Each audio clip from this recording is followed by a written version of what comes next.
disappointing opening day loss, the Creamline Cool Smashers bounced back and clinched their first victory in the PVL Season 3 Reinforced Conference.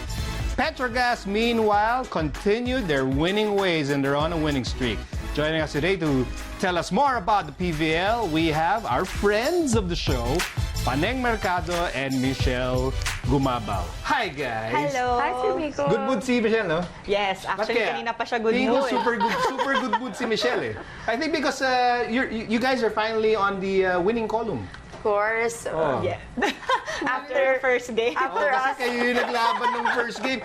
So, just to make this not awkward, okay? Ano ba nangyari nung first game? Kasi para syempre daming Creamline fans. Galing ni Ate Paneng nung first game eh. Grabe. Ang galing ko pumalakpak Yeah. doon. Actually, I think all teams are excited to play kasi opening game yon. Even the fans, full house yon. Ang daming nanood, ang daming pumunta to support. Pero I think kasi madami sa amin yung hindi kilala yung teams.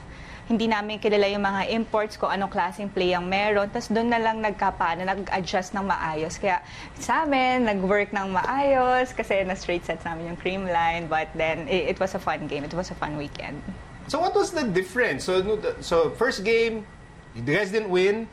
The second game yesterday, you guys finally won. What was the big difference? I think for us in Creamline, it was really the mood of all the team, of all the players inside the court. We really stuck to our motto na happy talaga kami pag nasa loob ng court. So we really enjoyed the game and we prepared well. Monday and Tuesday was really focused on preparing. We had to set aside that loss versus you guys. And then we had to focus on going up against Army and really just do our job. And that Army team is such a veteran team, a lot of experience. But alam mo, sabi sa akin ni Paneng kanina, yung Gumabao daw talaga, yung winning top scorer factor. nun. Tama ba, Paneng? Oo, actually, siya, top scorer yan, si Michele, nung game na yon. And nakita mo talaga yung presence niya, not just the spiking department, but as well as the blocking department ng kanyang forte, mapabagal ang bola or spike ng kalaban. Buti na lang nung naglaro ka na nung second game. Iba talaga kasi, Sir Miko, when it's the import conference, lahat sila ang tatangkad. So, kailangan talaga at least makahawak ka lang sa bola. And I think yun yung naging crucial sa game namin versus PetroGazz because two of their outside hitters are very on point in all attempts, in all balls. They're very precise. So, that factor, yung siguro kailangan talaga namin maging consistent is really just blocking or at least getting a block touch in the game. When I looked at your notes, pareho kayo parang crucial sa inyo ball distribution ng Creamline. So, obviously, Michele, for your team, importante yun. Pero ikaw, Paneng, feeling mo, for Creamline, yung ball distribution nila is very crucial. Bakit? Yeah, actually kasi nung game namin, napansin ko na nahirapan silang rumeceive. Maybe yung game plan namin na mag-target ng mga receivers and laksan yung service, nag-work. Kasi sa kanila, nahirapan silang mataas yung bola na maayos sa setter nila kay Gia. Kaya si Gia, nahirapan din i-distribute sa spikers niya. Ang dami niyang options, yung imports niya, open middle, and even pag maayos sila na receive, nababato kagad sa gitna. Kami nahihirapan namin i-block. So, sa lahat ng teams talaga, reception ang pinaka-importante.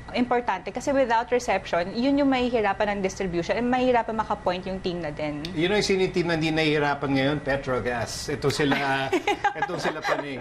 Michele, Paneng's your very good friend. Why are they playing so well so far after 2 games? You know, the best thing about having two outside imports is that when you don't have a first ball or a first pass, bato mo lang sa outside, okay na. Like, masusolusyon na nila yung bola. And I think that's what is really working well for PetroGazz Angels is that everything nagagawa na ng paraan and they convert it into a point. So they have two high-scoring, very reliable imports, but also the crucial thing is, as we mentioned earlier, is ball distribution. And if you don't maximize ball distribution, mahirap kasi mababantayan din yung outsides nila. So, and I think in our game, yun yung nagawa rin nilang tama. Nabigyan nila yung utility, nabigyan nila yung gitna. So everybody was really working as a team. Nadagdagan pa ng 2 import na 3 sets, 21 points. So talagang grabe sila. Oh, okay. Since kayo naman, kilala na kayo ng fans, but the imports, not all of them, are familiar with the fans. So, yung imports niyo, Paneng, I mean, what makes your imports special and perfect for PetroGazz? If yung imports namin, si Johnson, nakasama na namin siya sa training for 2 weeks bago mag-start yung conference. Pero si Salas, a night before our first game lang siya dumating. Hindi siya naka-training sa amin yung preparation namin for Creamline. Kaya nag-training kami or papawis bago yung Creamline game namin. So, ang naging advantage is both of our imports are very easy to work with, to communicate with, and nag-a-adjust talaga sila. Napag-uusapan namin kung ano yung gusto nilang set, kung anong klaseng depensa yung gusto nila, kaya na-adjust kami ng maayos. And kahit anong instructions ang bigay mo sa kanila, i-absorb nila and talagang gagawa sila ng paraan para makatulong sa team at mapanalo yung game. Kaya yun na nga yung sinasabi namin kahit after our trainings or games, yung team huddle namin, na ang ganda ng teamwork namin ngayon. Nung nagsimula nung Creamline game hanggang sa game namin yesterday, na sana magtuloy-tuloy until end ng conference. Well, so far, tuloy-tuloy ang success nyo. Sana. Medyo hassle, medyo inis si Michele kasi isa dun sa kanila. Well, okay. Yung imports naman ninyo, Michele, for the benefit of fans, why will they help your team so much? Well, Kutika has been back. Kutika Kaupin has been back. This is her third time playing with us in the Creamline team here in the Philippines. And it's the first time naman for Ali Oscar to be part of Creamline and to play here in the Philippines. So what's good about Ali Oscar is that she's a veteran in every right. She's a leader inside the court, even off the court, but she's easy to work with and easy to play with. And si Kutika naman, she helps us out mainly in terms of offense because she's a very powerful hitter, and also in defense and reception because dun din talaga kami nagkukulang at times. Okay, I cannot wait for the rematch. Round 2, let's go! Tomorrow na! Abangan niyo po yan. Agad-agad. Gusto nang makabawi ni Michele. Once again, always fun to have you guys here on the score, Paneng Mercado and Michele Gumabao, who did a great job while I was away, by the way. Nice.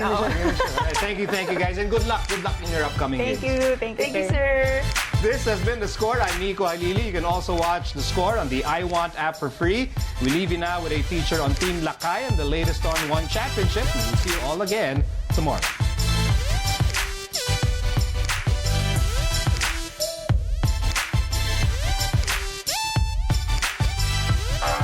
This Team Lakay gym in Baguio has been the training ground for high-level MMA artists in the country, like Joshua Pasio, who recently scored a stunning stoppage of Japan's Yosuke Saruta to take back the one strawweight crown.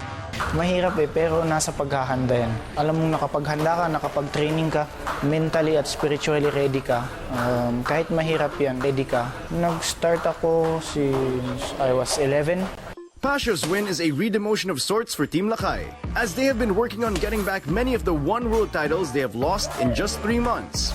The gym continues to set the stage for future mixed martial arts champs. Dumadami yung mga nagiging interesado into this kind of sport. Naging isang way pa ito para marami yung makapagtapos ng pag-aaral nila sa college.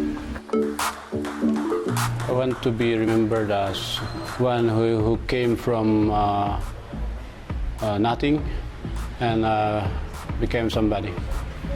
This is also home to Filipino rising star Stephen the Sniper Loman, who was able to break Team Lakay's losing skid in the world title contests after a 4th-round technical knockout win in the main event of Brave 22 Storm of Warriors.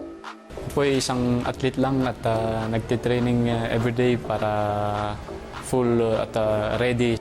One Championship recently announced it is venturing into TV and film production, which could mean coming up with shows and movies starring its fighters.